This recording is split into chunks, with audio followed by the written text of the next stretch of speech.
Corporation chairman మరియు రాష్ట్ర Congress party senior నాయకులు జంగా రాఘవరెడ్డి గారితో మనం ఇప్పుడు ఉన్నాం. మరి జంగా రాఘవరెడ్డి గారు రాష్ట్ర ఆయిల్ కార్పొరేషన్ చైర్మన్గా ఉండి రైతాంగానికి తాను ఎలాంటి సేవలు సలహాలు సూచనలు ఇవ్వడం జరిగింది. మరి రైతాంగానికి మద్దతు ధర రావడానికి తాను ప్రభుత్వంపై ఎలాంటి ఒత్తిడి చేయడం జరిగింది. మరి రైతాంగానికి వారికి సేవలు ఎలా అందించడం జరిగిందనేది ఇప్పుడు తన మాటలోనే అడిగి తెలుసుకుందాం. సార్ నమస్తే. నాకు మా ప్రభుత్వం కాంగ్రెస్ పార్టీ అధికారంలోకి వచ్చిన తర్వాత ఆయిల్ ఫీల్డ్ చైర్మన్గా 2 సంవత్సరాలు నాకు పదవికాలం ఇచ్చిన మాట నిజం. ఒకటి గమనించాల్సిన అవసరం ఉన్నది. కాంగ్రెస్ పార్టీ అంటేనే రైతుల సేవ, రైతు బాగా ఉండాలని కోరుకునే పార్టీ కాంగ్రెస్ పార్టీ. రైతులకు పండించిన పంట గిట్టుబాటు జరగాలి, మెరుగైన సేవలు వాళ్ళకు అందించాలి, మిగులు భూములు వాళ్ళకు పంచాలి, ఖర్చు లేని పంట పరిహారం కొనుక్కోవాలి, ఫర్టిలైజర్ సరిగ్గా సప్లై చేయాలి, నీరు కరెంటు అందించాలనే లక్ష్యం కాంగ్రెస్ పార్టీ నైజం సిద్ధాంతం. అందులో భాగంగా నా ఆయిల్ ఫీల్డ్ కార్యక్రమంలో ముఖ్యంగా రైతు బాగుపడాలి అంటే రైతు పంట మార్పిడి చేయాలి.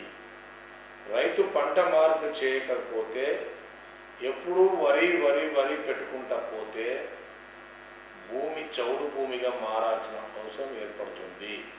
మీరు గతంలో చూడండి, ఒకసారి ఆలోచన చేయండి. గతంలో ఒక రైతు ఎండాకాలం వస్తే పెంట కొట్టుకునే వాళ్ళు, రాగడి కొట్టుకునే వాళ్ళు, వానాకాల సీజన్లో వరి వేసేవాళ్ళు, ఖరీఫ్ సీజన్లో మొక్కజొన్న, పజ్జొన్న, పెసరు, కందులు ఇవన్నీ వేసేవాళ్ళు. ఎప్పుడైతే ఇవన్నీ మానేసి లేబర్ కొరత ఎక్కడైతే పెరిగిందో అప్పుడు వరి వేయడము, కొయ్యడము, అమ్మడం. దీనివల్ల రొటెవేటర్తో గతంలో నాగలు బట్టి దున్నేవాళ్ళం. ఇప్పుడు నాగలు బట్టి దున్నుడు కాదు, రొటెవేటర్కే గొర్రేసి కొడితే 3 ఇంచులు కూడా నీళ్లు పోతలేవు. దానికి ఫర్టిలైజర్ వేసి, యూరియాలు వేసి, పెస్టిసైడ్స్ వేసి కొడితే ఆ భూమి 3 సంవత్సరాలు కంటిన్యూగా మీరు వరే పండిస్తే భూములు చౌడుగా మారుతూ ఉంది. అందులో బలం లేక ధాన్యం ఉత్పత్తి పెరుగుతలేదన్న సంగతి నిజం. అందుకోసమే ప్రభుత్వ లక్ష్యం, నా లక్ష్యం పంట మార్పిడి కార్యక్రమం చేయాలి. ఈ వరితోనే రైతుకు ఆదాయం వస్తలేదు. ఎకరం పండిస్తే పంటకు ఖర్చు 36,000 రూపాయలు వస్తుంది. మిగతా 10 మొత్తము పంట 25 క్వింటలు పండినా కూడా 50 నుండి 60 వేలకు ఎక్కడ వస్తలేవు. ఆయన శ్రమ పోను ఆయన ఇంకా 20,000 మిగులుతుంది. అది కూడా పురుగు బాధ, వర్షం బాధ, లేకపోతే రేటు బాధ, ఇన్ని బాధలకి వెళ్ళి బయటపడితే 15,000 నుంచి 20,000 మిగులుతుంది. అది శ్రమతోని కలుపుకొని. కాబట్టి రైతు పంట మార్పిడి చేయడం వల్ల లాభాలు ఉన్నాయి. ఉదాహరణకు ఆయిల్ ఫీల్డ్ కార్పొరేషన్ ఉన్నది. ఆయిల్ ఫామ్ పెట్టేది ఉంటే ఖమ్మంలో మనకన్నా 30 సంవత్సరాలు మెరుగైన పంట పండించుకుంటున్నారు. అక్కడ ఎకరానికి 1,50,000 రూపాయలు సంపాదించుకుంటున్నారు. దానిలో అంతర్ పంట వేస్తూ ఉన్నారు. దానికి ఓన్ ఖర్చు పోతుంది. ఈ 1,50,000 రూపాయలు రైతులు మిగులుతున్నాయి. ఈ రోజులలో 1,50,000 పంట మిగిలే పంట ఏమైనా ఉన్నదని చెప్పాల్సిన అవసరం ఉన్నది. అందుకోసమైనా నేను రైతులందరికీ ఇవాళ ఆయిల్ ఫామ్ ఏమని చెప్పి ఎంకరేజ్ చేయడం జరిగింది. దాంతో భాగమే మీ అందరికి తెలిసినవే, గత 30 సంవత్సరాలు ఆయిల్ ఫామ్ 1,00,000 ఎకరాలు వేస్తే కాంగ్రెస్ ప్రభుత్వం అధికారంలోకి వచ్చిన తర్వాత మీకు చూడండి 1,08,000 ఎకరాలు ఇలా సేద్యం జరిగింది. గతంలో వరంగల్, కరీంనగర్, ఖమ్మం, ఆదిలాబాద్, నిజామాబాద్, మహబూబ్నగర్ లేవు. ఇక్కడ ఆయిల్ ఫామ్ పెరగదని చెప్పి, ఖాత కాయదని చెప్పడం జరిగింది. ఇలా నేనే ఉదాహరణ చెప్తున్నా. నేనే 57 ఎకరాలు వేసినా నా దగ్గర నిన్ననే నేను పంట కోసినా అని చెప్పి ఈ సందర్భంగా మీకు తెలియజేస్తాను.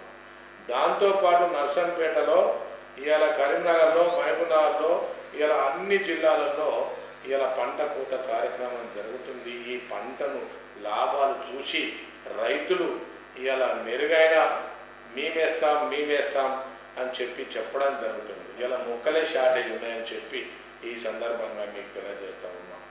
అదే గుర్తుపెట్టుకోవాల్సిన అవసరం ఉంది. ఒక కుమారుణ్ణి, ఒక కొడుకును చదువుకుంటే మీరు 25 ఏళ్ళు మీరు సాధితే ప్రయోజకుడు అవుతాడో కాదో నాకైతే తెలియదు. తల్లిదండ్రులకు అన్నం పెడతాడో నాకైతే తెలియదు. కానీ ఒక ఆయిల్ ఫామ్ 4 సంవత్సరాలు చిన్న పిల్లల లెక్క చదువుకుంటే మీకు 30 సంవత్సరాలు మీకు 2 పూటల అన్నం పెడుతుందని చెప్పి స్పష్టంగా తెలియజేస్తా ఉన్నా. 15 ఎకరాలన్న రైతు ఒక కలెక్టర్ ఉద్యోగం వస్తుందని చెప్పి నెలసారి వస్తుందని చెప్పి ఈ సందర్భంగా మీకు తెలియజేస్తా ఉన్నా. కలెక్టర్ ఉద్యోగం నెలకు ఒక్కసారి వస్తే ఈ ఆయిల్ ఫెడ్ కార్పొరేషన్ తరఫున నెలకు 2 సార్లు జీతం వస్తుందని చెప్పి సందర్భంగా మీకు తెలియజేస్తా ఉన్నాం. ఇక్కడ మీ అందరికి తెలిసిన విషయంలే, కోతుల పెడతా ఉన్నది, దొంగల బాధ ఉన్నది, ఇలా మార్కెటింగ్ బాధ ఉన్నది. ఇలా సరి అయిన పంట పండించే టైంకు మార్కెటింగ్లో చూడడం జరిగింది. కానీ ఆయిల్ ఫెడ్లో మీరు పండించిన పంట 3 రోజుల్లోనే మీ అకౌంట్లో పేమెంట్ పడుతుంది. కోతుల బాధ లేదు, ల్యాండ్ కబ్జా బాధ లేదు, 30 సంవత్సరాలు మీకు ఇంట్లో ఉంటుంది. డ్రిప్ సరిగ్గా వారిపించుకుంటే సరిగా పెట్టుబడి పెట్టి చెట్లకు బలం కనుక వేసేది ఉంటే మీకు నెలకు ఉద్యోగం చొప్పున నీ కలెక్టర్ ఉద్యోగం చొప్పున నీకు వస్తుందని చెప్పి మేము స్పష్టంగా తెలియజేస్తా ఉన్నాం. కాబట్టి రైతు సోదరులందరూ వచ్చి తప్పకుండా ఆయిల్ ఫామ్ వేసుకోవాలి, మీరు బాగుపడాలని చెప్పి కాంగ్రెస్ ప్రభుత్వము ఇలా సంవత్సరం ఇలా సెమినార్లు పెట్టి ఇలా మార్కెటింగ్ ద్వారా మీకు మీ గ్రామాలకు వచ్చి ఇలా ప్రచారం చేస్తూ ఉన్నారు. దాంతోపాటు మీరు పంట మార్పిడికి ఒక ఆయిల్ ఫామే వేయమని అడుగుతలేను. ఇలా మొక్కజొన్న, పజ్జొన్న, పెసర్లు, ఇలా కందులు, ఇలా శనగలు వేయమని చెప్పి నేను అడుగుతున్నాను.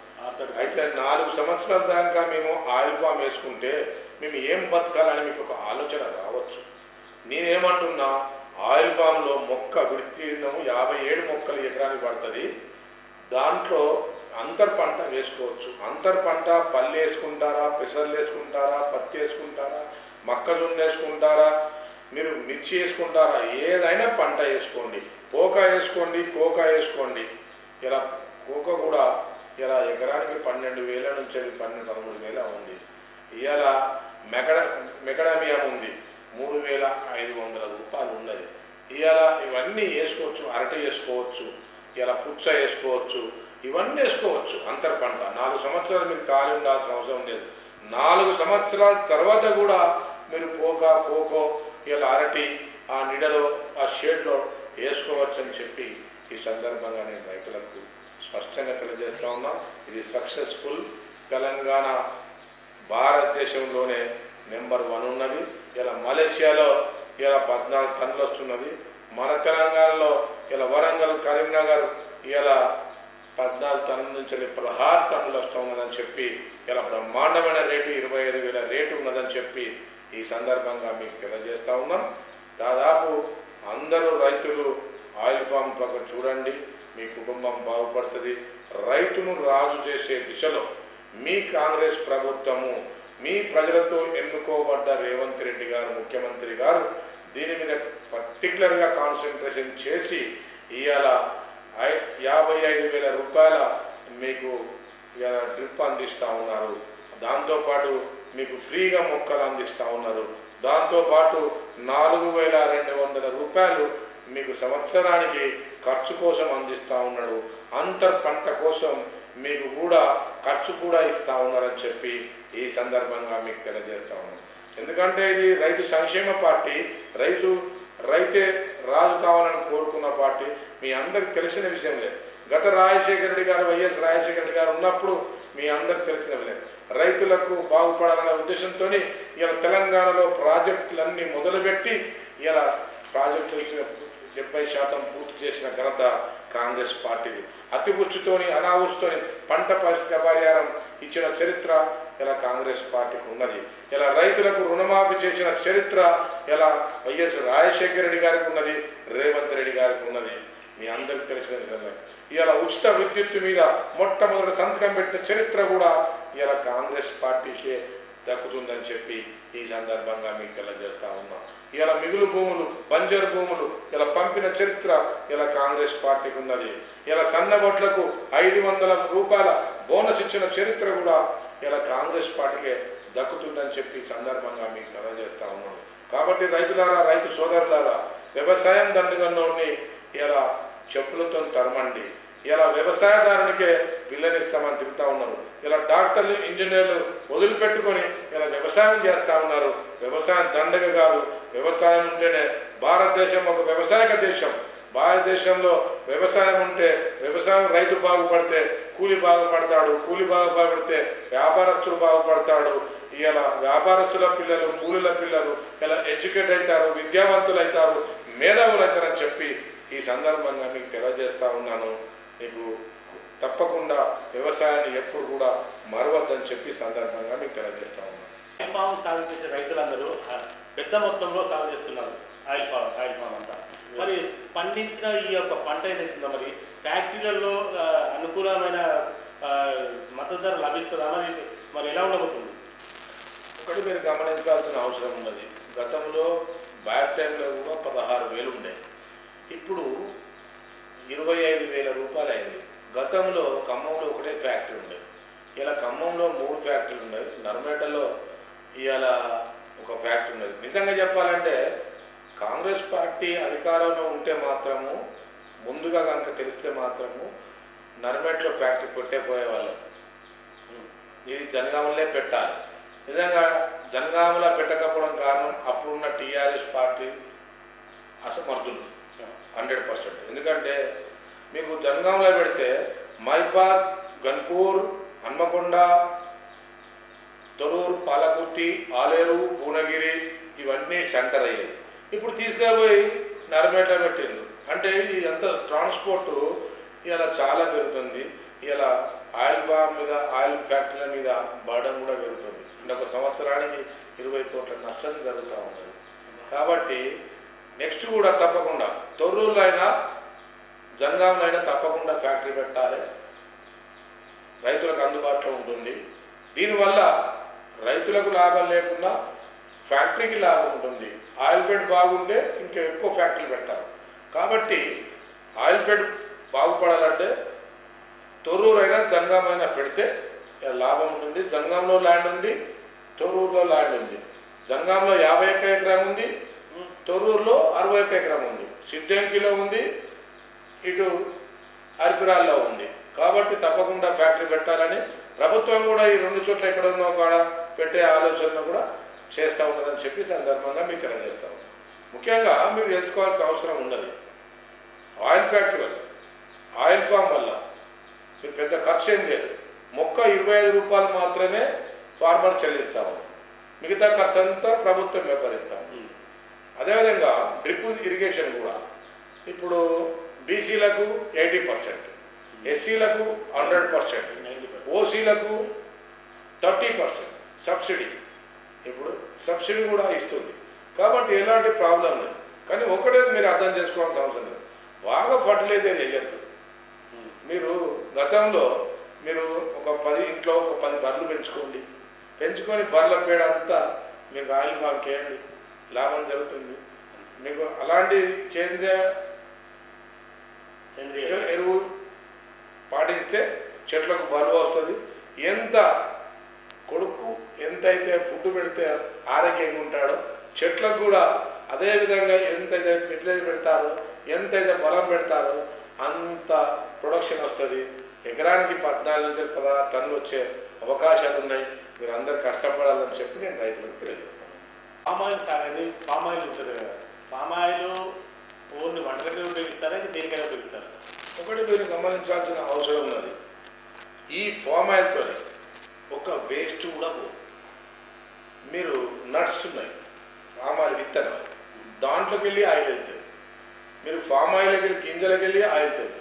వచ్చిన ఆ పిప్పిడి ఉంటుంది కదా, పిప్పి, దాంట్లోకి వెళ్ళి కూడా అది రైతులకు, చెట్లకు, దా తర్వాత ఆ, బర్లకు, గొర్రెలకు దానా కూడా వస్తుంది. అంటే ఆయిల్ ఫెడ్లో ఒక్క 1% కూడా వేస్ట్ లేకుండా ఆదాయమే తప్ప నష్టం లేదని చెప్పి సందర్భంగా మీకు తెలియజేస్తాము. సార్, ఇప్పుడు సిద్దిపేట జిల్లా నల్మెటలో ఈ యొక్క ఆయిల్ ఫ్యాక్టరీ, ఆయిల్ ఫెడ్ ఉన్నది కదా, మరి దాన్ని ఎన్ని ఎకరాల విస్తీర్ణంలో నెలకొల్పబడింది? ఇప్పుడు మీ అందరికి తెలిసిన విషయం, దాదాపు 50 నుండి 60 ఎకరాలలో మేము ఫ్యాక్టరీ నిర్మాణం చేసాం. అది 120 TPH. దాదాపు అది 3-4 జిల్లాలలో కవర్ చేస్తుంది. దాంతోపాటు రిఫైండ్ ఆయిల్ కూడా మేము ఓపెన్ చేసాం. ఆ రిఫైండ్ కూడా మేమే చేస్తాము. ఈ ఆయిల్ వల్ల ఇక్కడనే ప్యాకింగ్, ఇక్కడనే ప్రొడక్షన్, ఇక్కడనే చేసి మేమే సేల్ చేసుకునే దిశలో ఇలా ఆయిల్ బిజినెస్ కూడా విజయాలు మాదే, విజయాల ప్రొడక్షన్ మాదే, మేమే ప్రొడక్షన్ చేస్తున్నాము. ఇప్పుడు అక్కడ 7,000 ఎకరాలు ఇలా సిద్దిపేట జిల్లాలో ఉన్నది. ఇలా జనగామలో కూడా, జనగాం జిల్లా కూడా ఒక 7,000 ఎకరాలు ఉన్నది. ఇలా మైపాద్, డోర్నకల్, హన్మకొండ ఇవన్నీ కూడా దాదాపు 20-30 వేల ఎకరాల భూమి ఉన్నది. ఇలా ఆలేరు, ఇలా భువనగిరి, యాదాద్రి, దాదాపు ఇవన్నీ జిల్లాలలో 30,000 ఎకరాలు ఉన్నది.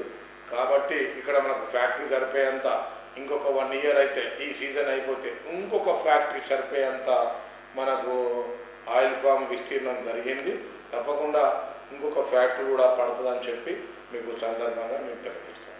సార్, ఇక్కడ ప్రోడక్ట్ ఈ ఫామ్ ఆయిల్ ఏదైతే ఉందో, మరి ఓన్లీ మన కంట్రీ, ఈ భారతదేశంలోనైనా మరి ఇతర కంట్రీలకు ఎగుమతి అయ్యే అవకాశం ఉందా? ఇప్పుడు మీరు అక్కడ గమనించాల్సిన అవసరం ఉన్నది. ఇప్పుడున్న పరిస్థితులలో మనము విదేశాల నుంచి మనమే దిగుబడి చేసుకుంటున్నాము. కొన్ని లక్షల కోట్ల ఇలా దిగుబడి చేసుకుంటున్నాము. మనము మన ఆదాయాన్ని మనం పెంచుకొని మన భారతదేశంలో మనము మన ఆయిల్ను నడుపుకోవాలంటే భారతదేశంలో ఉన్న వ్యవసాయ భూములు 25% మొత్తం విస్తీర్ణం వేసినా మనకు సరిపోని ఆయిల్ మనం చెమకూర్చుకోలేకపోతున్నాం. కాబట్టి మనకు ఇంకా ఎంత తెలంగాణలో ఇంకా 10 లక్షలు వేస్తారా, 20 లక్షలు వేస్తారా, వేసినా కూడా ఈ భారతదేశానికి సరిపోనంత ఆయిల్ మనం అందించలేకపోతున్నాం. కాబట్టి భారతదేశం మొత్తంలో మన భారతదేశానికి సరిపోయేంత ఆయిల్ ప్రొడక్షన్ చేసుకోవాలని చెప్పి మనం విదేశాల నుంచి ఉత్పత్తులు చేసుకోవద్దని చెప్పి ఈ సందర్భంగా నేను సూచన తెలియజేస్తా ఉన్నా. రేపైనా యుద్ధాలు వచ్చినా, రేపొద్దున వాళ్ళు మనల్ని విదేశాలలో మనం బ్లాక్మెయిల్ చేసినా, మనం ఒక దేశం మీద ఆధారపడకుండా మన స్వదేశంలో మనమే ప్రొడక్షన్ చేసుకొని మన స్వచ్ఛమైన కల్తీ లేని ఆయిల్ మనే తినే విధంగా మన భారతదేశ ప్రజలు ఆరోగ్యవంతంగా ఉండే విధంగా ఉండాలని చెప్పి నేను కోరుకుంటున్నాను. సార్, ఇప్పటి వరకు తెలంగాణ రాష్ట్రంలో ఎన్ని వేల ఎకరాలలో ఈ యొక్క ఆయిల్ ఫామ్ సాగు అవుతుంది? మరి ఇంకా రాబోయే రోజుల్లో ఈ ఆయిల్ ఫామ్ పంట పెరిగే అవకాశం ఉందా? ఎలా ఉండబోతుంది? ఇప్పుడు 2,70,000 ఎకరాలు మనం సేద్యం చేసుకున్నాం. ఇప్పటి వరకు మనకు ప్రొడక్షన్ వచ్చేది మాత్రం 1,60,000 వస్తుంది. మనము ఈ కాంగ్రెస్ పార్టీ అధికారంలో ఇంకా 3 సంవత్సరాలు ఉంటుంది, 2 సంవత్సరాలు ఉంటుంది. ఈ కాలంలో 5 లక్షల ఎకరాలు వేయాలని చెప్పి సిద్ధంగా ఉన్నాం. కానీ ప్రభుత్వ లక్ష్యం మాత్రం 10 లక్షల ఎకరాలకు టార్గెట్తో ముందుకు పోతా ఉన్నాం. మనము దాదాపు తెలంగాణలో 20 లక్షల ఎకరాలు వేయాలన్నది వ్యూహంగా ఉంది. ప్రతి ఉమ్మడి జిల్లాలలో ఒక్కొక్క ఫ్యాక్టరీ పెట్టాలని చెప్పి ఇలా రాష్ట్ర ప్రభుత్వం ముందుకు పోతా ఉన్నదని చెప్పి ఈ సందర్భంగా మీకు తెలియజేస్తాం. దీనివల్ల ఇలా రాష్ట్రానికి, దేశానికి, రైతుకు, ఇలా పాడి పరిశ్రమకు, ఇలా వ్యాపారస్తులకు, ఇలా ఉద్యోగ అవకాశాలు, ఇలా ఎన్ని రకాల లాభం ఉన్నదని చెప్పి ఈ సందర్భంగా మీకు తెలియజేస్తాం. ఈ విధంగా జంగా రాఘవరెడ్డి గారు ఆయిల్ ఫెడ్ చైర్మన్గా పనిచేస్తూనే రాష్ట్ర రాజకీయాల్లో, కాంగ్రెస్ పార్టీ రాష్ట్ర రాజకీయాల్లో కీలక పాత్ర వహిస్తూ ఒక సీనియర్ నాయకునిగా కొనసాగుతున్న నేపథ్యంలో దాదాపు అన్ని నియోజకవర్గాల్లో కాంగ్రెస్ పార్టీ కైవసం చేసుకున్నప్పటికీ ఒక జనగామ నియోజకవర్గం, స్టేషన్ గర్భం నియోజకవర్గంలోనే యొక్క సీట్లు కోల్పోవడం జరిగింది. మరి దానికి వైఫల్యం ఏంటి? దాన్ని అడిగి తెలుసుకున్నాం. మీరు గమనించాల్సిన అవసరం ఉన్నది. కొమ్మూరు ప్రతాప్ రెడ్డి గారికి కాంగ్రెస్ పార్టీ టికెట్ ఇచ్చిన మాట నిజం. ఇలా కొమ్మూరు ప్రతాప్ రెడ్డి ఓటమి కారణం శత్రువును పసిగట్టడంలో ఫెయిల్యూర్ అయింది. శత్రువు బలమైన శత్రువు, మీరు అందరూ గమనించాల్సిన అవసరం లేదు. పల్లా రాజశేఖర రెడ్డి గారు టీఆర్ఎస్ ప్రభుత్వంలో రైతు సమితి తెలంగాణ ప్రెసిడెంట్గా, అదేవిధంగా కేసీఆర్కు కురుభుజంగా, విద్యా సంస్థలకు ఒక అధిపతిగా లక్షల కోట్ల రూపాయలు ప్రజాధనాన్ని కాజేసిన సంగతి మీ అందరికీ తెలిసిన విషయమే. అలాంటివన్నీ తీసుకొచ్చి జర్నాలో పెట్టిండు. కారణం మీ అందరికీ తెలిసిన విషయాలు. ఇక విద్యా సంస్థలో ఉన్నటువంటి విద్యార్థులను, హైదరాబాద్ విద్యార్థులను, జనగాం విద్యార్థులను, హన్మకొండ విద్యార్థులను దాదాపు 10,000 నుండి 15,000 వరకు విద్యార్థుల ఓటర్స్ను కొత్తగా చేర్చుకోవడం జరిగింది. ఇది మా కొమ్మూరు ప్రతాప్ రెడ్డి గమనించలేకపోయారని చెప్పి, అది దొంగ ఓట్లు. మనం శత్రువును పసిగట్టాలి. దొంగతనాలు గెలుస్తున్నాడా లేదా డబ్బుతో గెలుస్తున్నాడా, ప్రజల బలంతో గెలుస్తున్నాడా, మీరు అర్థం చేసుకోవాల్సింది. ఓన్లీ కొమ్మూరు ప్రతాప్ రెడ్డి ఓటమి కారణము ఆయన సమర్థతను, ఆయన ఆర్థిక బలాన్ని, అతను దొంగ ఓట్లను గమనించకపోవడమే ఇలా ఓటమి చెందింది. కానీ అన్ని ఓట్లు వచ్చినాయంటే అది కాంగ్రెస్ బలమే అని చెప్పి ఈ సందర్భంగా మీకు తెలియజేస్తాము. దీన్ని గమనించి అరికట్టాల్సిన అవసరం కొమ్మూరు ప్రతాప్ రెడ్డికి ఉండే. కానీ ఇలా పల్లా రాజేశ్వర రెడ్డి గెలుపుకు మాత్రం కారణం దొంగ ఓట్లు, డబ్బే కారణం అని చెప్పి ఈ సందర్భంగా నేను స్పష్టంగా తెలియజేస్తాను. అదే స్టేషన్ గణంలో మీకు చెప్పాల్సిన అవసరం ఉన్నది. ఒకటి, కడియం శ్రీహరి గారు కొంచెం బలమైన వ్యక్తి. అక్కడ ఆయన క్యాడర్ ఆయనకు ఉంది. ఆయన బలంతో మా కాంగ్రెస్ పార్టీ అభ్యర్థి మహిళ కొంచెం తిరగలేకపోవడము, కొంచెం ప్రజలను రిసీవ్ చేసుకోకపోవడము, కొంత పొరపాటు జరిగిన మాట వాస్తవం. లేకపోతే ఉమ్మడి వరంగల్ జిల్లాలో మొత్తం సీట్లు మాకేవచ్చు. పార్టీ వైఫల్యం అయితే కాదు, ప్రజల వైఫల్యం అయితే కాదు, ఇది క్యాండిడేట్ల వైఫల్యమే అని చెప్పి నేను స్పష్టంగా తెలియజేస్తాను. త్వరలో జరగబోయే, అంటే 2 నెలల తర్వాత జరగబోయే ఎమ్మెల్యే ఎలక్షన్లలో 117 సీట్లకు 117 సీట్లు దక్కించుకుంటామని చెప్పేసి ముఖ్యమంత్రి రేవంత్ రెడ్డి గారు చెప్పడం జరిగింది. మరి అది ఎంతవరకు సమంజసము? కంపల్సరీ గెలిచి తీరుతారా, ఎట్లా అనుకుంటారు? తప్పకుండా మీ అందరికి తెలిసిన విషయంలో రేవంత్ రెడ్డి గారు పదే పదే నేను ముఖ్యమంత్రి అవుతా అని చెప్పుకున్నాడు. మాట నిజమా కాదా? అలాంటప్పుడు ముఖ్యమంత్రి అవుతా అన్నాడు, అయితే అయిండు, కష్టపడ్డాడు, చిన్న వయసులో ముఖ్యమంత్రి అయినాడు. శత్రువుకు చాకచక్యంగా శత్రువు వ్యూహరచనలు ఏ విధంగా ఉన్నాయి, నేను ఏ విధంగా వ్యూహం చేసుకోవాలో చేసుకున్నాడు. ఇలా అధికారంలోకి వచ్చిండు. ఇలా దాంతోపాటు ముఖ్యంగా దీనికి కారణం ఇలా రాహుల్ గాంధీ పాదయాత్ర ఇలా తెలంగాణకు బాగా ఉపయోగపడ్డది. ఇలా కాశ్మీర్ టు కన్యాకుమారి వరకు ఇలా అధికారం కోసం కాదు, బీజేపీ ప్రభుత్వము ఇక్కడ తెలంగాణలో టీఆర్ఎస్ ప్రభుత్వం చేస్తున్న అన్యాయాలను, ప్రజలకు చేస్తున్న మోసాలను ఎండగడుతూ రానున్న రోజులలో బీజేపీ పార్టీ మళ్ళీ అధికారంలోకి వస్తే ఏ విధమైన నష్టాలు జరుగుతాయి, యువతరం ఎడిపోతుంది, ఇలా ప్రజలకు దేశ పరిస్థితి ఏ విధంగా ఉన్నదో వివరించుకుంటూ ఓట్ల కోసం కాకుండా ఇలా పాదయాత్ర ఇలా తెలంగాణ రేవంత్ రెడ్డి గారికి, తెలంగాణ ప్రజలకు, తెలంగాణ కాంగ్రెస్ పార్టీకి ఎంతో ఉపయోగపడ్డదని చెప్పి సందర్భంగా మీకు తెలియజేయడం తప్పదు.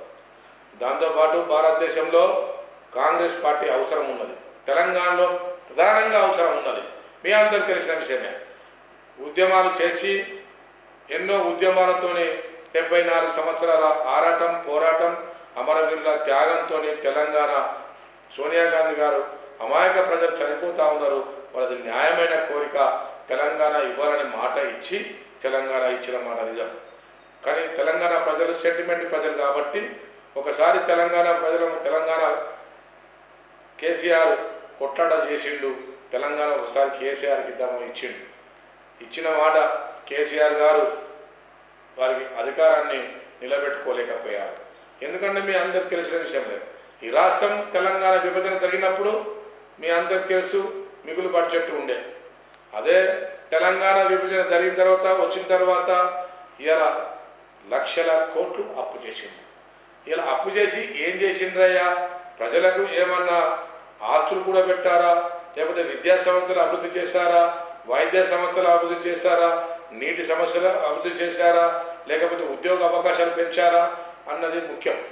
ఇవి చేయకుండా రీవిజన్ల పేరు మీద ఇలా పాలెలు కూర్చుండబెట్టి ఇలా ఇక్కడ రీజనల్ మీద ఓ కాళేశ్వరం మొదలు పెట్టుకొని ఇలా లక్షల కోట్లు వృధా చేసిండు.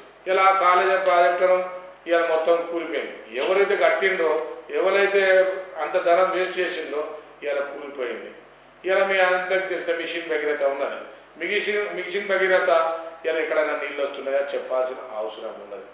ఇలా వీళ్ళు ఈ సంపాదించుకోవడం కోసము, ఇలా రాష్ట్ర సంపదను అంతా దోసుకోవడం కోసము ఇవాళ మీ అందరికి తెలిసిన విషయాలు. ఇలా మీడియా ఛానల్స్ అన్నీ వాళ్ళే, ఇలా విద్యా సంస్థలన్నీ వాళ్ళే, ఇలా వైద్య సంస్థలన్నీ వాళ్ళే, ఇవాళ ఏజెన్సీలన్నీ వాళ్ళే. ఇవాళ ధరణి పేరుతోని ఒక్కొక్కరు హరీష్ రావు కానీ, కేటీఆర్ రామారావు కానీ, ఇవాళ కేసీఆర్ కానీ, కవితమ్మ కానీ ఇలా ఒక్కొక్కరు వందల వేల ఎకరాల భూమి ఇలా కాగే చేసుకున్నారు. ఇలా మెయిన్ ప్రధాన సమస్య భూ సమస్య. భారతదేశము ఒక వ్యవసాయ దేశము. ఇలా ప్రధాన ఉద్యమాలన్నీ, కమ్యూనిస్టు ఉద్యమాలన్నీ భూమి కోసమే పోరాటం చేసినాయి.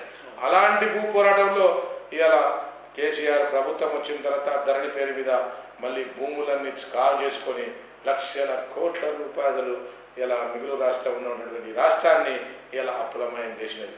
ఇలా కేసీఆర్ ప్రభుత్వం పోయిన తర్వాత ఇలా కాంగ్రెస్ పార్టీ అధికారంలోకి వచ్చిన తర్వాత నెలసరి మెత్తి కట్టడమే ఇలా కష్టంగా ఉన్నది.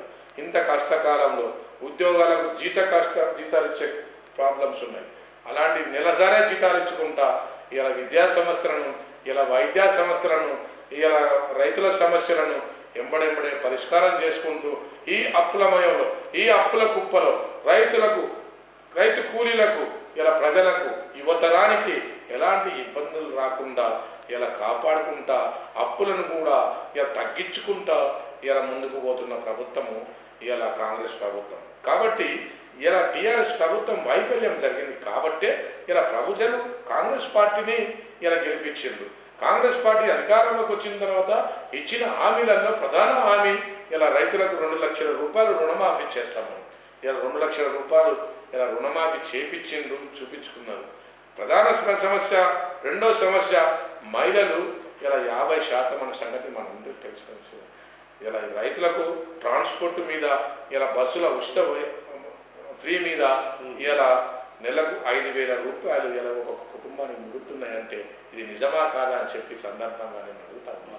ఇలా రైతులకు మెదులైన ఫర్టిలైజరు, రైతులు పండించిన పంట ఇలా అమ్మిన రోజే, ఇలా కొన్న రోజు, పండించిన రోజే ఇలా పంట కొనుగోలు కార్యక్రమాలు చేస్తూ ఉన్నారు. ఇలా వాళ్ళ పేమెంట్ కూడా వితిన్ 3 డేస్లో పేమెంట్ వేస్తూ ఉన్నారు. ఇలా చన్నవడ్లతోని ఇలా బోనస్ ఇచ్చిన చరిత్ర ఇలా కాంగ్రెస్ పార్టీకి ఉన్నది. కాబట్టి మీరు అందరూ గమనించాల్సిన అవసరం. ప్రధాన సమస్య గూడు సమస్య, ప్రధాన సమస్య ఇల్లు సమస్య. ఇలా ఇందిరమ్మ ఇళ్లతోని ఇలా ప్రతి ఒక్కరికి ఇల్లు ఇచ్చిన చరిత్ర కాంగ్రెస్ పార్టీకి ఉన్నదా లేదా చెప్పాల్సిన అవసరం. కాంగ్రెస్ పార్టీకి అధికారంలో వచ్చినాక 3 సంవత్సరాల లోపే ఇలా 70 నుండి 1,00,000 ఉద్యోగాలు ఇచ్చిన చరిత్ర ఇలా కాంగ్రెస్ పార్టీకి ఉన్నది. కాబట్టి ఇన్ని చేసుకున్న ప్రభుత్వము, ఇన్ని చేస్తున్న ప్రభుత్వము ఇలా విద్యా సంస్థలు కూడా ఇలా మెరుగైన గురుకుల పాఠశాలను ఇలా ముందుకు తీసుకుపోతా ఉన్నది. ఇలా పేదోడు పిల్లలు ధనవంతునిగా మార్చే దిశలో ఇలా బిఆర్ అంబేద్కర్ కోరుకునే విధంగా అందరికీ చదువు అనే కోరిక దాంతో ఇలా ఈ కాంగ్రెస్ ప్రభుత్వము ముందుకు పోతా ఉన్నది. రాహుల్ గాంధీ లక్ష్యం అది రాహుల్ గాంధీ వ్యూహం అని చెప్పి ఈ సందర్భంగా మీకు తెలియజేయక తప్పదు. కాబట్టి ఇన్ని చేసిన ప్రభుత్వము ఎందుకు అధికారంలోకి రాదు అన్నది ప్రధానం మా ఆలోచన. గతంలో ఇన్ని వైఫల్యాలు మీ అందరికి తెలిసిన విషయమే. టీఆర్ఎస్ ప్రభుత్వం అధికారం వస్తే దళితుడిని ముఖ్యమంత్రిని చేస్తారన్నారు. ఎక్కడ చేసిందో చెప్పమని నేను అడుగుతా ఉన్నా. ఇవాళ ఇంటికో ఉద్యోగం వస్తా అన్నారు. ఎక్కడిచ్చిందో చెప్పమని నేను అడుగుతా ఉన్నా. ఇలా KG to PG అన్నాడు. ఎక్కడిచ్చిందో చెప్పున్నా. ప్రతి కార్పొరేషన్కు 1,000 కోట్లు అన్నారు. ఎవరికి ఇచ్చిందో చెప్పమని నేను అడుగుతా ఉన్నా. దళితునికి ఇలా 10 లక్షలు అన్నారు. ఇలా బీసీలకు 10 లక్షలు అన్నారు. ఇలా ఓసీలకు 10 లక్షలు అన్నారు. ఎక్కడిచ్చిందో చెప్పమని నేను అడుగుతా ఉన్నా. కాబట్టి ఇవన్నీ వైఫల్యాలు. కాంగ్రెస్ పార్టీ చేస్తున్న అభివృద్ధి ప్రజలు కంపారిజన్ చేస్తారు. తెలంగాణ ప్రజలు తెలివైన పోరాటాలు, ఎందుకంటే తెలంగాణ ప్రజలు ఉద్యమాల ఊపిరితోనే వచ్చిన వాళ్ళు, త్యాగాల పునాదితో పెరిగిన వాళ్ళు తప్పకుండా ఆలోచన చేస్తారు. తప్పకుండా మళ్ళీ రానున్న రోజులలో ప్రజల ప్రభుత్వాన్ని ఎన్నుకుంటారు. కాంగ్రెస్ పార్టీ ప్రజల ప్రభుత్వం అని చెప్పి సందర్భంగా తెలియజేయక తప్పదు. జరగబోయే ఎన్నికలలో అధికారంలో పోయి మా టీఆర్ఎస్ పార్టీ వస్తుంది, మా టీఆర్ఎస్ పార్టీ వస్తుంది అని చెప్పేసి కాంగ్రెస్ టీఆర్ఎస్ నాయకులు కార్యకర్తలు అందరూ అనుకుంటున్నారు. మరి దాంట్లో మీ అభిప్రాయం మీరు ఒక గమనించాల్సిన అవసరం ఉన్నది. అధికారం రావడానికి ప్రజలు ఓటేయడానికి నువ్వు ఏమి అభివృద్ధి కార్యక్రమాలు చేసినావో చెప్పమని నేను అడుగుతా ఉన్నావు. ఈరోజు నీ కాళేశ్వరం, నువ్వు కట్టిన కాళేశ్వరమే కూలిపోయినందుకు నీకు ఓటేస్తారా? నువ్వు దళితుడిని ముఖ్యమంత్రికి చేసినందుకు ఓటేస్తారా? లేకపోతే నువ్వు రైతులకు, రైతు కూలీలకు పండించిన పంటకు గిట్టుబాటు ధర ఇచ్చినందుకు కూలేస్తారా? లేకపోతే రైతులకు నువ్వు మాఫీ చేసిన 2 లక్షల రూపాయలు మాఫీ చేస్తానని చెయ్యనందుకు నీకు ఓటేస్తారా? ఖమ్మంలో నువ్వు రైతులు పండించిన పంటకు గిట్టుబాటు ధర అడిగితే వేడి వేసినందుకు నువ్వు గిట్టుబాటు ధర అడుగుతారా చెప్పాల్సిన అవసరం ఉన్నది. కాబట్టి ప్రజలు, తెలంగాణ ప్రజలు తెలివికలోళ్ళు, చైతన్యం గంతులు, ఉద్యమాలతో వచ్చిన వాళ్ళు. ఇలా గతంలో మీ అందరూ తెలిసిన విషయంలే, గతంలో రైతు కమ్యూనిస్టు ఉద్యమాలేంది, తెలంగాణ ఉద్యమాలేంది, ఇవన్నీ పునాదులతో వచ్చిన తెలంగాణలో ఇక్కడ బీజేపీకి కానీ టీఆర్ఎస్ పార్టీ కానీ, టీఆర్ఎస్ పార్టీకి సింగిల్ డిజిట్ వస్తుందని చెప్పి మీకు స్పష్టంగా తెలియజేస్తా ఉన్నా. ఇవాళ కేసీఆర్, కేటీఆర్, ఇవాళ హరీష్ రావు గారు ఇవాళ స్లిప్పర్లతో తిరిగిన వాళ్ళు, ఇవాళ అమెరికాల బోర్లు దోముకుంటోళ్ళు, ఇవాళ లక్షల కోట్లు వాళ్ళకి వచ్చినాయంటే వాళ్ళు ఏం వ్యాపారం చేసి సంపాదించిందో చెప్పమని నేను అడుగుతా ఉన్నా. ఇన్ని లక్షల కోట్ల రూపాయలు ఓన్లీ వెలమ సామాజిక వర్గానికి వచ్చినాయంటే ఎట్లా సంపాదించిందో, ఏం వ్యాపారం చేసి సంపాదించిందో చెప్పమని నేను అడుగుతా ఉన్నా. వీళ్ళందరి డబ్బంతా, వీళ్ళ ఆస్తులు పాస్తులంతా తెలంగాణ అమరవీరుల త్యాగాల పునాదితోని ఇలా వాళ్ళ రక్తపు కూడు తింటా ఉన్నారని చెప్పి స్పష్టంగా తెలియజేస్తా ఉన్నా.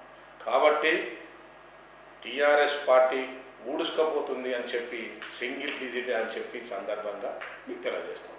కాంగ్రెస్, టీఆర్ఎస్ ఇవన్నీ పార్టీలో రేసులో ఉన్న క్రమంలో మరి బీజేపీ కూడా లేదు, మేమే అధికారంలోకి వస్తాం, మేమే గద్దెనెక్తామని చెప్పేసి వాళ్ళు చెప్తున్నారు. మరి ఈ బీజేపీ పార్టీ పరిస్థితి ఏంటి ఈ తెలంగాణలో?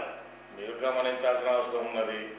8 సీట్లు పార్లమెంట్ సీట్లు మాకు వచ్చినాయి అంటే మాకు ప్రజలలో ఇంకా ఉంది అని చెప్పి వాళ్ళు చెప్పుకుంటున్నారు. ఇది అబద్ధం. వాళ్ళకి 8 సీట్లు రావడానికి కారణం టీఆర్ఎస్ పార్టీ, బీజేపీ పార్టీ కలయిక, వాళ్ళ పొత్తులో భాగమే అని చెప్పి ఈ సందర్భంగా మీకు స్పష్టం తెలియజేస్తా ఉన్నాం. బీజేపీలో కేంద్రంలో అధికారంలో ఉంది. మన రాష్ట్రానికి ఏం చేసినామని చెప్పి కోచ్ ఫ్యాక్టరీ తీసుకొచ్చినామని చెప్పి నీకు ఓటేయాలా? గిరిజన యూనివర్సిటీ తెచ్చినందుకు ఓటేయాలా? లేకపోతే రాష్ట్రంలో రైతులకు మెరుగైన సేవలు అందించినందుకు ఓటేయాలా? లేకపోతే బ్లాక్ మనీ వైట్ చేసి ఒక్కొక్క యువకుల అకౌంట్లలో 20 లక్షల రూపాయలు వేస్తానన్నందుకు నీకు ఓటేయాలా? లేకపోతే కులాల మధ్య, మతాల మధ్య, హిందుత్వం, విరుత్వం, ముస్లిం మైనార్టీ, క్రిస్టియన్ మైనార్టీ కుల భేదాలను తీసుకొచ్చినందుకు నీకు ఓటేయాలా చెప్పాల్సిన అవసరం ఉన్నది. కాబట్టి ఈ కులాలతోని మతాలతోని ఓటేయరు. రాముని పేరు చెప్పుకొని కొంతకాలం, ఇలా రామ మందిరం పేరు చెప్పుకొని కొంతకాలం ఇలా రామ మందిరమే దోచుకుంటున్నారు. అంటే దేవుడే, రాముడే దోచుకోమని చెప్పిండా? ఇదంతా కాదు. ప్రజలలో భారతదేశం ఒక సెక్యులరిజం. భారతదేశంలో అన్ని కులాలకు, అన్ని మతాలకు తావుంది. మీరు చూడండి, గ్రామాలలో ముస్లిమ్స్, హిందూస్ అన్నాదమ్ములుగా బతుకుతారు. అలాంటి జీవనాన్ని, అలాంటి భారతదేశ సెక్యులరిజాన్ని దెబ్బకొట్టే దిశలో ఈ బీజేపీ ప్రభుత్వం పోతుంది. ప్రపంచ దేశాలలో ఏ దేశంలో కూడా సెక్యులరిజం ఉన్నది, ఒక్క భారతదేశంలో సెక్యులరిజం వస్తుంది. కాబట్టి ఇక్కడ బీజేపీ పథకం స్టార్ట్ అయింది. రానున్న రోజులలో రాహుల్ గాంధీ గారు ప్రధాని కాబోతా ఉన్నారు. ఇలా కాశ్మీర్ టు కన్యాకుమారి వరకు పాదయాత్ర చేసి ఇవాళ బీజేపీ చేస్తున్న అన్యాయాలను, ఇవాళ బీజేపీ చేస్తున్న కులమత విభేదాలను, ఇవాళ భారతదేశంలో ఇవాళ ఒక పెట్టుదారి వారి వ్యవస్థతోని రాజ్యం వెళ్తుంది, ఒక అదాని అంబానీతోని ఇలా రాజ్యం వెళ్తూ ఉన్నది. మీకు తెలుసు నిరంతరం ఇలా పంజాబ్ ఉద్యమాలేంది, రైతుల ఉద్యమాలేంది, ఇలా రైతు చట్టాలేందో మీరు గమనించాల్సిన అవసరం ఉంది. ఇవన్నీ ప్రజలకు వ్యతిరేకం. ఈ ప్రజాక ఉద్యమాలు సంవత్సరాల తరబడి నడిచాయి, దానికోసం త్యాగం చేశారు, అమరులైన అయినా భయపడి వెనకకు తీసుకున్నారు ఇలా రైతు చట్టాల విషయంలో చూసుకుంటే. కాబట్టి మీరు అందరూ గమనించాల్సిన ఉంది. కొంతమంది గుప్త పెత్తందారులతోని బడా బాబులతోని కలయికతో ఇలా షెట్టి పాలసీగా ఇలా ఒక బిజినెస్ వ్యాపారులతో సంబంధాలు పెట్టుకొని ఇలా రాజ్యం వెళ్తూ ఉన్నారు. ఇది పొరపాటుగా ప్రజలు గమనిస్తూ ఉన్నారు. అది తాత్కాలికం మాత్రమే. రానున్న రోజుల్లో కేంద్రంలో కాంగ్రెస్ పార్టీ అధికారంలోకి రాబోతూ ఉన్నది. ఇక్కడ కూడా రాబోయే రోజులలో కూడా కాంగ్రెస్ పార్టీ అధికారంలో వస్తుంది. తప్పకుండా సంక్షేమ పథకాలు కానీ, ఉద్యోగ అవకాశాలు కానీ, ఇక్కడ అభివృద్ధి కానీ, విద్యా వైద్యంలో అన్ని రంగాలలో ఇలా ముందుకు పోతాం. ఈ మిగులు రాష్ట్రాలు ఉన్న రాష్ట్రాన్ని అప్పు లేకుండా చేస్తామని చెప్పి ఇలా మన తెలంగాణను సస్యశ్యామలం చేస్తామని చెప్పి ఇలా ప్రపంచ దేశాలలోనే ఇలా భారతదేశంలోనే నెంబర్ 1 రాష్ట్రంగా ఇలా అభివృద్ధి జరుగుతుందని చెప్పి స్పష్టంగా తెలియజేస్తాం. తీర్మానం మల్లన్న తీర్మానం మల్లన్న కూడా రాబోయే రోజుల్లో నేనే ముఖ్యమంత్రి అవుతా, నేనే గద్దెనెక్తా అని చెప్పేసి అంటున్నారు. మరి దానిపై మీ అభిప్రాయం ఏంటి? నేను ఒకటే చెప్తా ఉన్నా, తీర్మానం మల్లన్న ముఖ్యమంత్రి కావద్దని చెప్పి ఎవరు కోరుకోవడం లేదు. ఎవరైనా, నేను కూడా జంగారావురెడ్డి కూడా 10 సంవత్సరాల నుంచి 15 సంవత్సరాల నుంచి ఎమ్మెల్యే కావాలని కోరుకుంటున్నాను. నేను కాలేకపోయినా అక్కడ పరిస్థితుల ప్రభావాలు అనుకూలంగా ఉండాలి, మా కాంగ్రెస్ పార్టీ టికెట్ ఇవ్వాలి, గెలవాలి, ప్రజల అభిమానం పొందాలి, ఇవన్నీ ఉంటాయి. కాంగ్రెస్ పార్టీ మీద ఎమ్మెల్సీ గెలిచిన ఇవాళ తీర్మానం మల్లన్న ఆశపడము, పోరాటం చేయడము తప్పేం కాదు. కానీ అధికాశ కోరుకోవడం తప్పు. ఒకటి మాత్రం తెలంగాణ ప్రజలు చాలా తెలివికల్లని చెప్తున్నాం. నేను గతంలో చెప్పాను మీకు, తెలంగాణ ప్రజలు బీసీలకు 50% రిజర్వేషన్ ఇవ్వద్దని చెప్పి ఎక్కడ కూడా కాంగ్రెస్ పార్టీ అనలేదు. ఇవ్వాలి, వాళ్ళకి న్యాయం జరగాలి, బీసీ ముఖ్యమంత్రి కావాలి, వద్దని నేను ఎక్కడ అనడలేదు. దళితులు కూడా ముఖ్యమంత్రి కావాలి, దాంతోపాటు కోరుకోవాలి, తప్పేం కాదు. ఎందుకంటే అట్టడుగు సామాజిక వర్గం అధికారంలో రావద్దని చెప్పి దళితులు కూడా కోరుకోడు.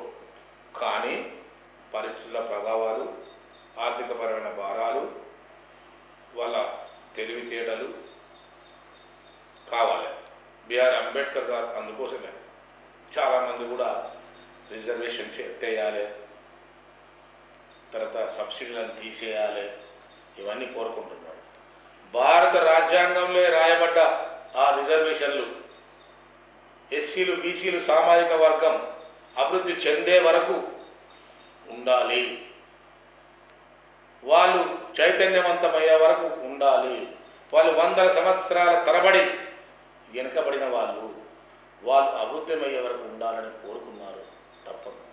ప్రభుత్వాలు కూడా వాళ్ళకి ఆర్థికపరమైన సహాయ సహకారాలు అందించాలి. వాళ్ళకి విద్యా, వైద్యం, అధికారంలో భాగస్వామ్యం తప్పకుండా ఇవ్వాలి. వాళ్ళు కూడా నాయకత్వం వహించాలి. వాళ్ళు కూడా అసెంబ్లీలో, పార్లమెంట్లో వాళ్ళ హక్కుల కోసం మాట్లాడే అవకాశాలు రావాలి. రావద్దని ఇక్కడ కావాలి. ఏ కులమైనా, ఏ మతమైనా, ఎవరైనా వాళ్ళ హక్కుల కోసం కొట్లాడుకోవడం తప్పు కాదు. మందకృష్ణ మాదిగ కూడా 30 సంవత్సరాల నుంచి పోరాటం చేస్తూ ఉన్నాడు. ఇలా ఎంతో కొంత వాళ్ళు చైతన్యవంతమైందంటే మందకృష్ణ పాత్ర ఉన్నదని చెప్పి స్పష్టంగా మనం గమనించాల్సిన అవసరం ఉంది.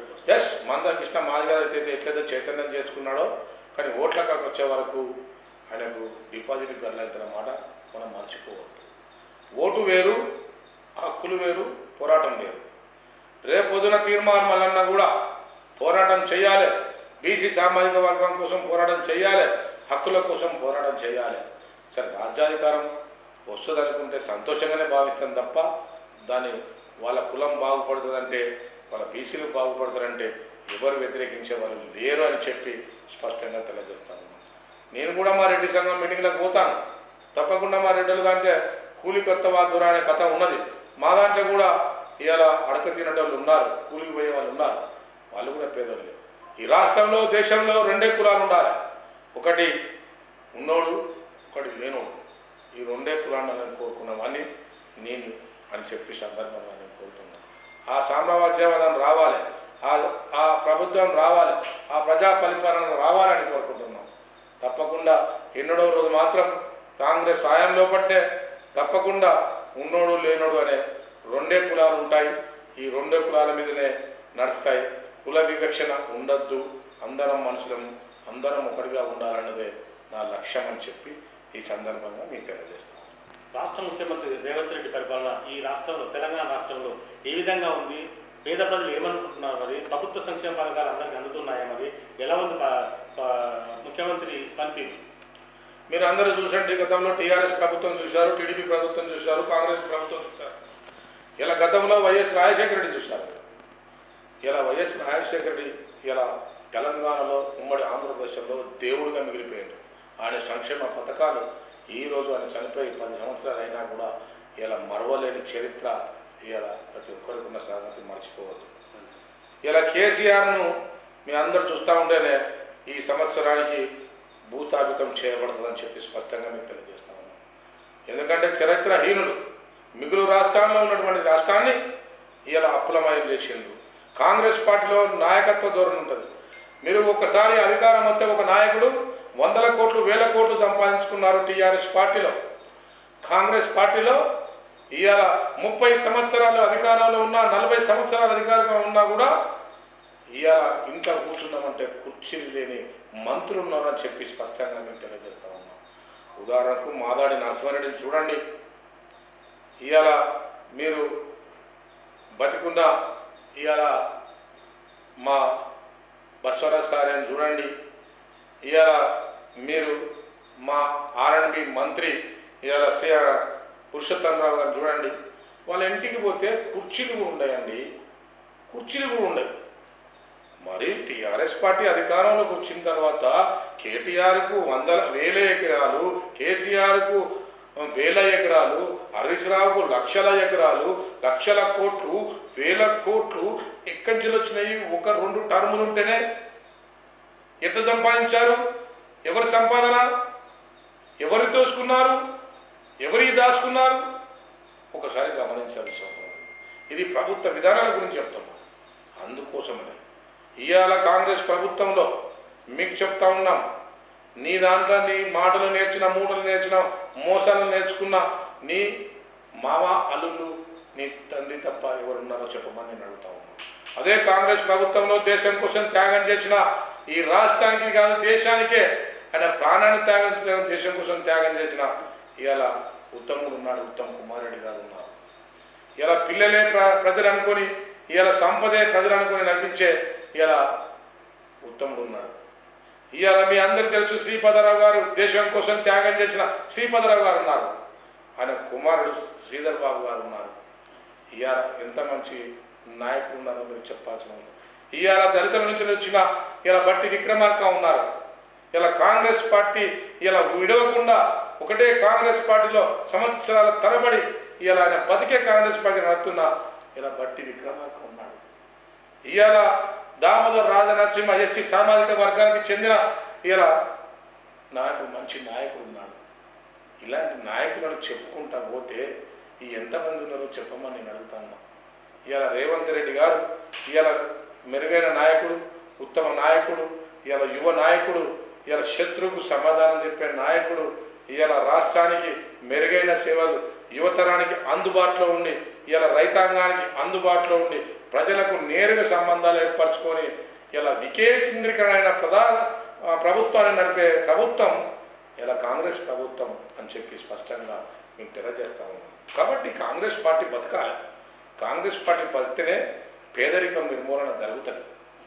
కాంగ్రెస్ పార్టీ బతికితేనే, మీకు తెలుసు గతంలో చరిత్ర, కమ్యూనిస్ట్ చేయలేని పని ఇలా ఇందిరాగాంధీ చేసింది. ఇవాళ బంజరు భూములు, మిగులు భూములు, ఇవాళ భూ చట్టం, ఇలా బంజరు భూములతో భూమి పంపిణీ కార్యక్రమం చేసింది ఇందిరాగాంధీ. ఇలా కమ్యూనిస్ట్ కూడా ప్రభుత్వం వస్తే చేస్తారో చేయరో నాకైతే తెలియదు. ఇవాళ ల్యాండ్ సీలింగ్ యాక్ట్ అంటే మీ అందరికి తెలియదు. ఇలా ల్యాండ్ సీలింగ్ యాక్ట్ అంటే ఇలా పెద్దల దగ్గర ఉన్నత సామాజిక వర్గం దగ్గర లక్షల ఎకరాల భూములను గుంజుకొని ఇలా పేదలకు పంచిన చరిత్ర కాంగ్రెస్ పార్టీకి ఉంది. ఇవాళ దేశం కోసం త్యాగం చేసిన, రాష్ట్రం కోసం త్యాగం చేసిన అమరవీరులను గుర్తించి ఆ అమరవీరులకు కూడా ఇలా పింఛన్లు ఇచ్చిన చరిత్ర, భూములు ఇచ్చిన చరిత్ర కాంగ్రెస్ పార్టీకి ఉన్నది. అంత త్యాగాల పునాదితోనే ఇలా కాంగ్రెస్ పార్టీ నిలుస్తున్నది, నిలబడుతుంది. కాంగ్రెస్ పార్టీ ఈ భారతదేశానికి వెన్నెముక అని చెప్పి మీకు స్పష్టంగా తెలియజేస్తా ఉన్నాం. ఇది భారతీయ చరిత్ర.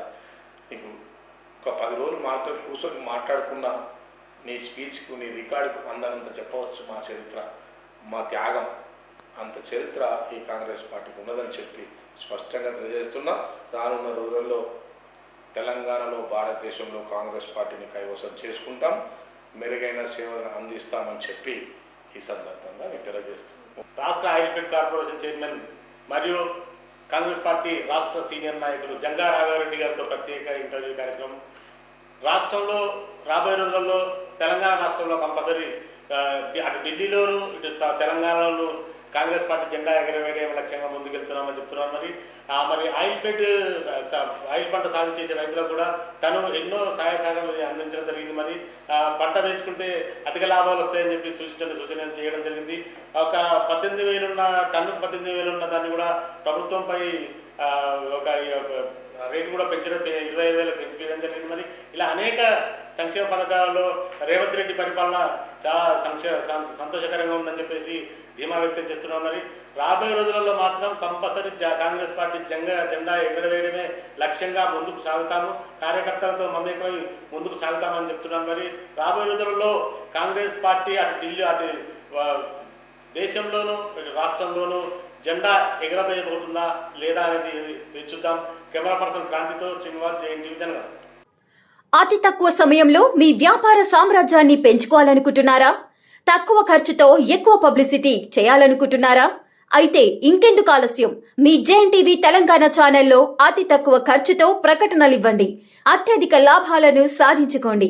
వ్యాపార, వాణిజ్య, పాఠశాలలు, వైద్యశాలలు, హోటళ్లు, వస్త్ర దుకాణాలు, అన్ని రకాల వ్యాపార ప్రకటనల కొరకు సంప్రదించండి. మా ఫోన్ నంబర్స్ 8558280881 9247896607.